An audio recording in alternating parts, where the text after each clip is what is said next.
Dear students, ज्ञान, विज्ञान आणि सुसंस्कार यासाठी शिक्षण प्रसार शिक्षण महर्षी परमपूज्य डॉक्टर बापूजी साळुंखे यांना मी प्रथमतः वंदन करते. Myself professor Saujyoti alias Manisha Sanjay Patil from Swami Ramanand Bharati Vidya Mandir and junior college Tasgaon. Today we are going to see Unit 2.3, the poem The Inchcape Rock, written by Robert Southey. Here we are seeing slideshow regarding appreciation of the poem. With this appreciation, we are going to note down the 7 points one by one as per our format. About the poem, poet and title. Second, regarding the theme. Third, poetic style. Fourth, the language, poetic devices used in the poem. Number 5, special features. Number 6, message, values, morals in the poem. And number 7, your opinion about the poem. Let's start. Next slide. This slide is showing you the pictures of the ships. These ships are called as pirate ships. Pirate, लुटारू जहाज असे याला आपण म्हणतो. आणि याच्यामध्ये मध्यभागी जे तुम्हाला शिप दिसत आहे त्याला आपण पायरट शिप असं म्हणतो. आणि त्याच्या साईडला पहिल्यांदाच जे सूर्यप्रकाशातील दिसतं पहा पायरट जहाज, आणि नंतर तिसऱ्या फोटोमध्ये तुम्हाला चंद्रप्रकाशातील आणि त्याचबरोबर मिस्ट असणारं धुकं पसरलेलं अशा वातावरणातलं ते पायरट शिप दिसतं आहे.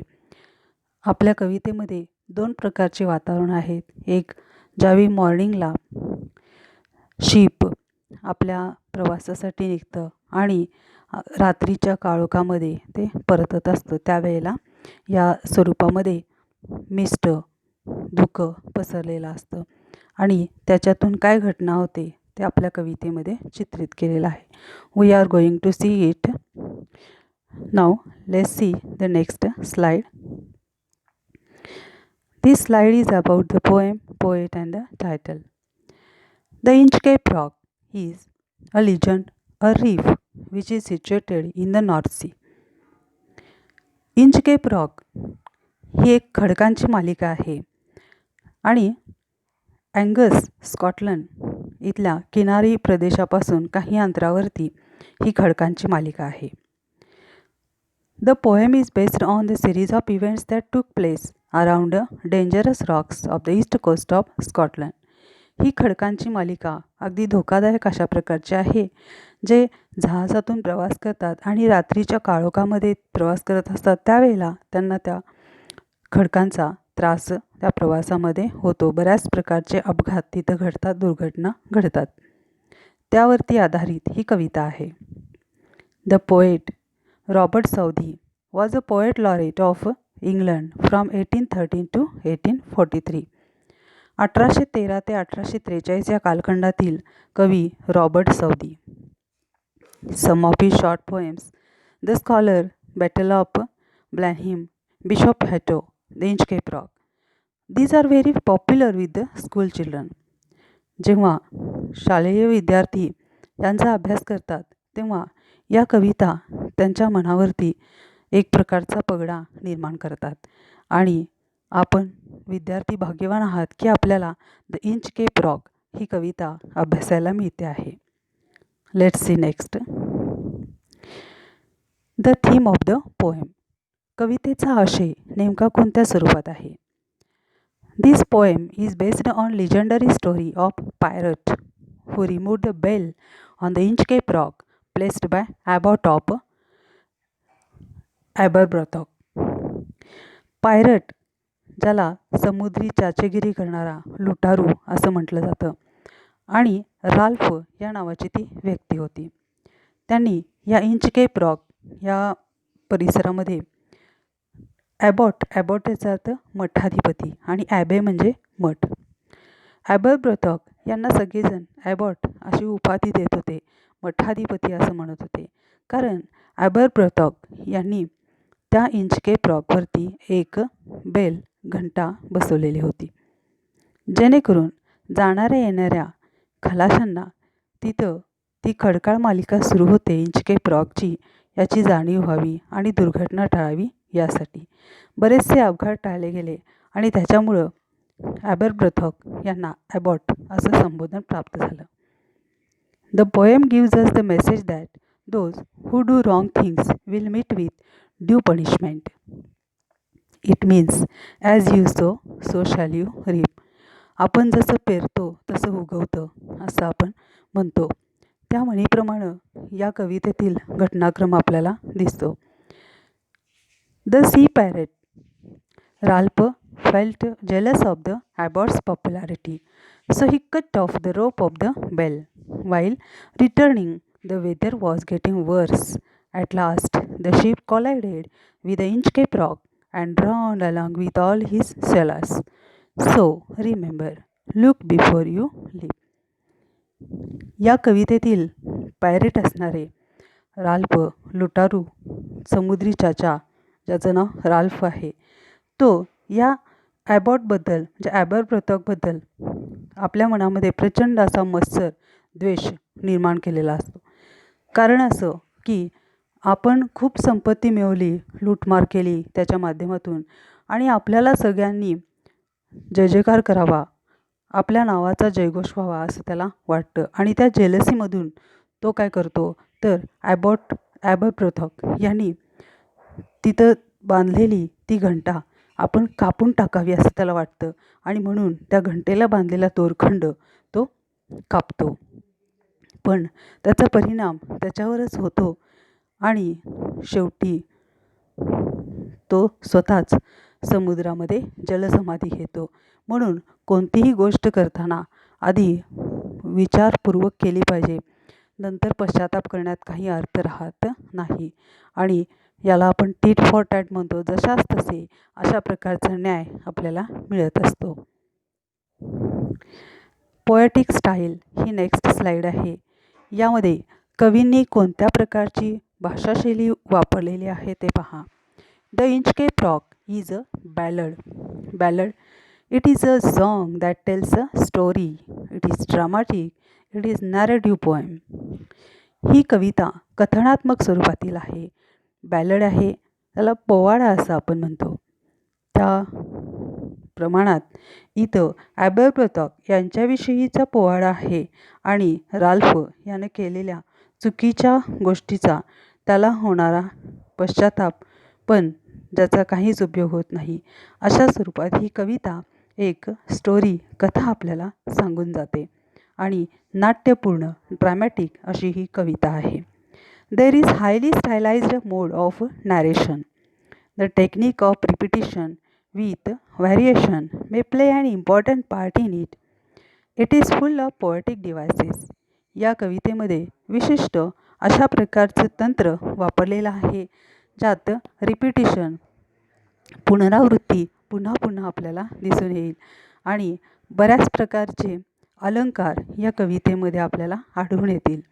There is a flow of language and particular rhythm with specific rhyme scheme. या कवितेमधील भाषाशैलीमध्ये विशिष्ट प्रवाहीपणा आहे आणि एक लयबद्धता आहे. त्यामध्ये राईम स्कीम यमक साधलेला आहे. हे यमक प्रत्येक स्टँजामध्ये समान असलेलं दिसतं. ए ए बी ई बी या स्वरूपामध्ये ते आपण पुढेही पाहणार आहोत. आता या पुढील स्लाईडमध्ये the language poetic devices used in the poem असं म्हटलेलं आहे. The Inchcape rock is narrative poem. It is dramatic ballad. The language is simple but effective. आत्ताच आपण विचार केला त्यानुसार ही कविता कथनात्मक स्वरूपातील आहे. नाट्यपूर्ण पोवाडा या कवितेमध्ये आपल्याला दिसतो.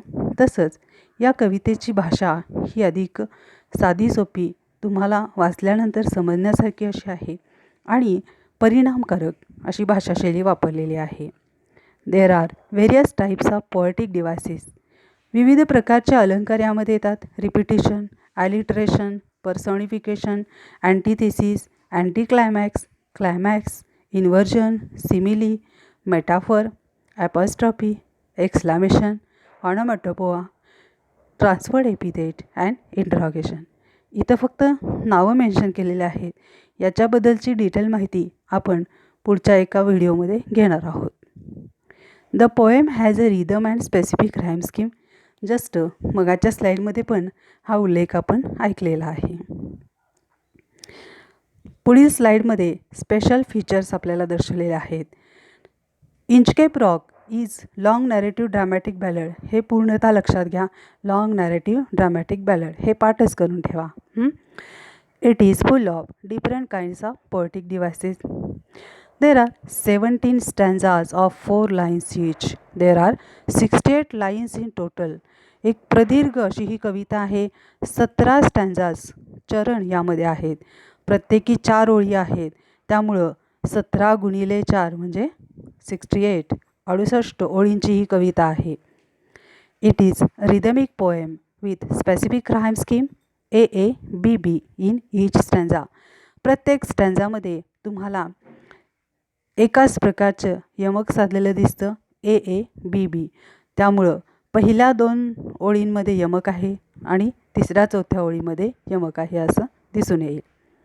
The poet used many old English words like blessed, quoth and cast. यामध्ये जुन्या इंग्रजीतील काही शब्दप्रयोग येतात.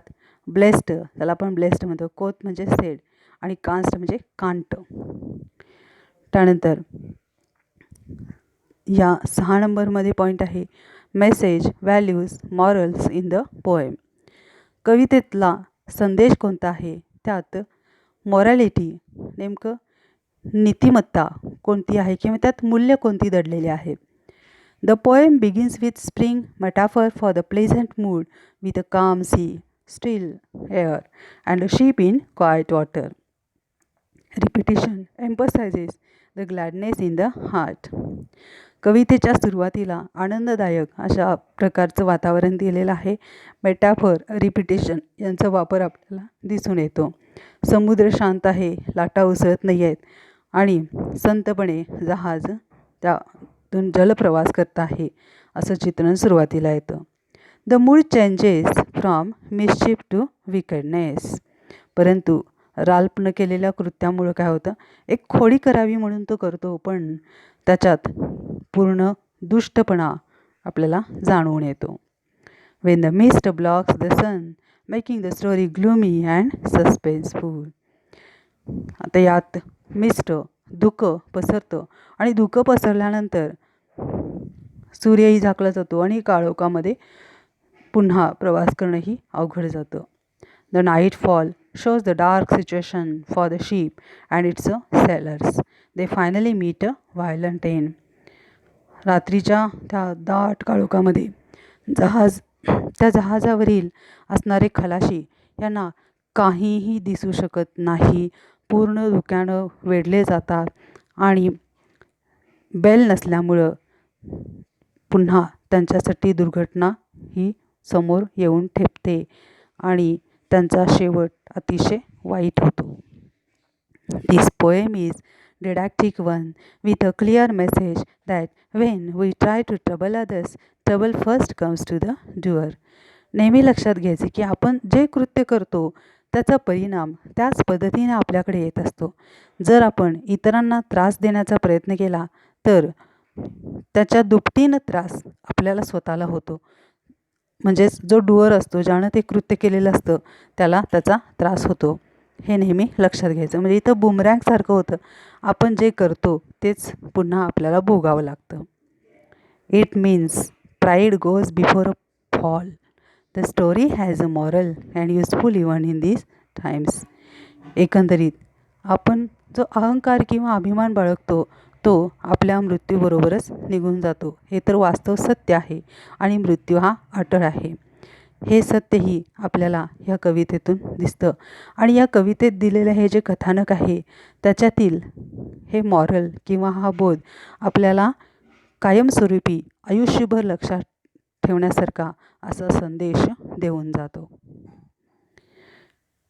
7 नंबरचा पॉईंट आहे your opinion about the poem. पूर्ण कविता 68 लाईन्सची पूर्ण झाल्यानंतर आपल्यावरती कवितेचा कोणता प्रभाव पडलेला आहे ते या पॉईंटमध्ये आपण मांडत असतो.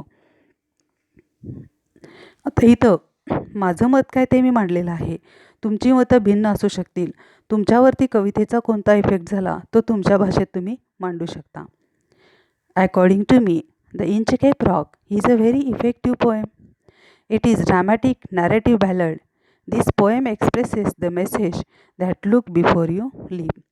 तर एकूण ही कविता परिणामकारक अशा प्रकारची आहे.